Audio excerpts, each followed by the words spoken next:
Hi, my name is Michaela Rogers. I'm a student physical therapist assistant at ACC. This is my patient Justin. He's 30 years old. I'm just going to be teaching him some breathing exercises that he can do to help increase his oxygen intake. So Justin, we're going to be doing something called diaphragmatic breathing. So what I want you to do is go ahead and place your hands right here. And what we want to see is a rise in your hands when you breathe into your nose.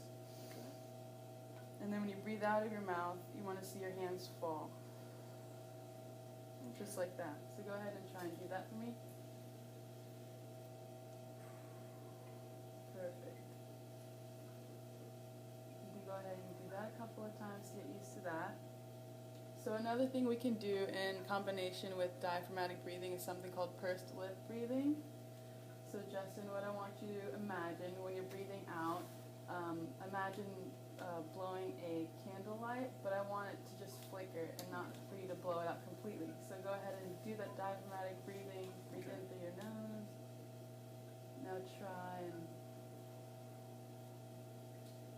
Perfect, good. How does this all feel? Feels good. Okay, great. To help with his breathing pattern is something called Buteyko breathing technique. It helps to increase the CO2 levels and decrease the oxygen levels. It's almost as if you're training at altitude. So what I would want you to do is go ahead and take a couple of normal breaths into your nose and out through your nose. Doing this, breathing using your nose and not breathing through your mouth helps to filter your air, warm the air, and sterilize it. So after you've done a couple of breaths through your nose, what I want you to do is go ahead and hold your nose and hold your breath for as long as you can. Okay. Like hold my nose with my hand? Mm-hmm. Okay, so now he's going to do this until he feels that he needs to take a breath of air. And once he does that, he's going to retrain his breath and take and perform the diaphragmatic breathing that I taught him earlier on. So go ahead, breathe in through your nose, and then out. Perfect. And this will just help retrain that breathing pattern. So aerobic exercise is really good for increasing lung capacity and cardiovascular endurance. What we have here is something called the Borg RPE scale. This will help us gauge how much exertion the patient is performing.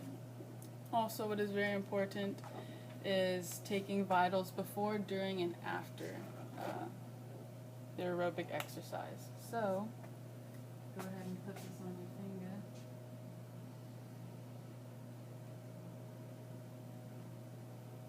Looks good. Okay, so you can go ahead and start walking.